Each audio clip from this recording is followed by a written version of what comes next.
Thank you very much for that introduction.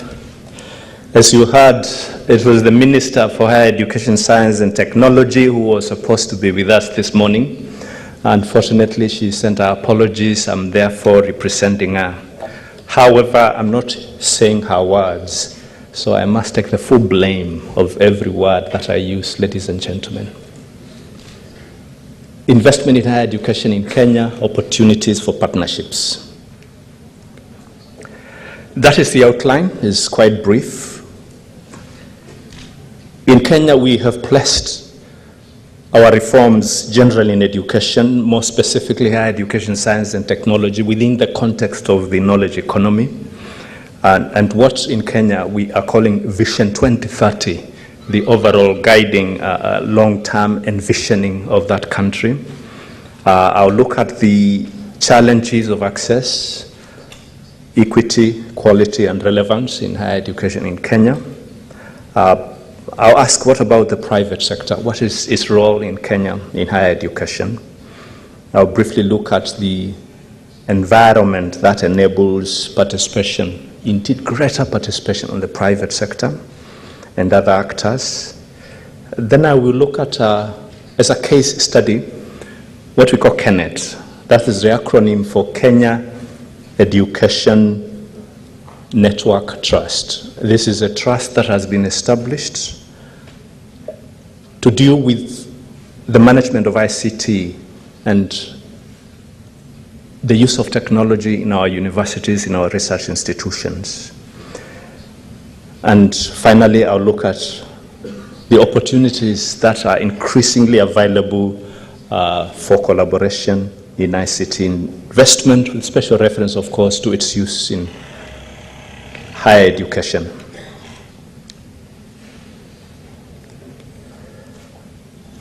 In Kenya, I thought I should start by mentioning just the three key ministries that are involved in higher education. We have the Ministry of Basic Education, largely involved with the primary and secondary education. Then the Ministry of Higher Education deals with everything else after that, the middle level, tertiary education, university education. It is also the ministry that deals with science and technology. The whole coordination of the total national research agenda is also dealt with by that ministry. Within the Ministry of Youth and Sports, we have one small part of the TVET training or TVET education that is found in that ministry. I said we are placing the reforms in higher education, specifically generally education in context of knowledge economy. And really that is without gainsaying obvious. Clearly, the rapid progress that is taking place globally, and that the world is largely knowledge-based, means one doesn't have a lot of alternatives how to conceptualize the development programs or activities in the context of education.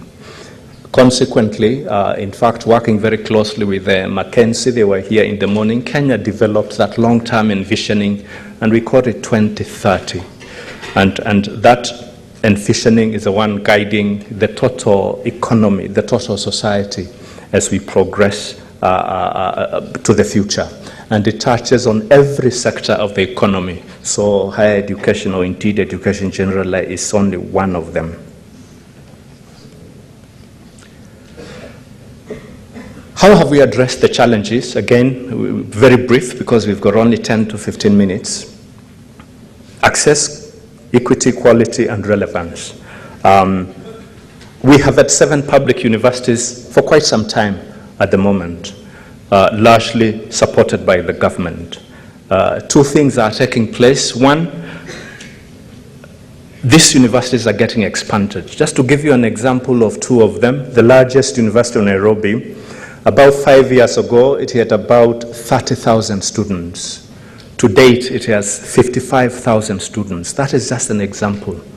The second largest, Kenyatta University, at a population of approximately 15,000 students 5 years ago, now it has well over 35,000 students. That is the expansion that has been taking place, just using those 2 as examples. But of importance, and given that Vision 2030, we agreed it is important we pay greater emphasis on science and technology, the programs in engineering, in sciences and related matters.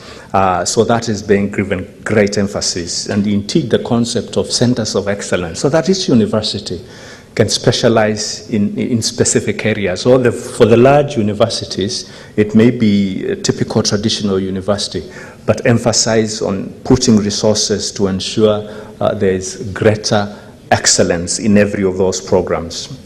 Over the last literally 3 years and a half, we have established 17 new university colleges, and indeed 5 more are expected to be established by the end of the year. That's quite a dramatic growth, so to speak. Again, the emphasis is in the technology programs, the scientific programs. We are in the process of finalizing arrangements to start an open university, very much along the lines of UNISA in South Africa, who we are collaborating with. I'm recognizing excellence of the minister down here when we are setting up this university.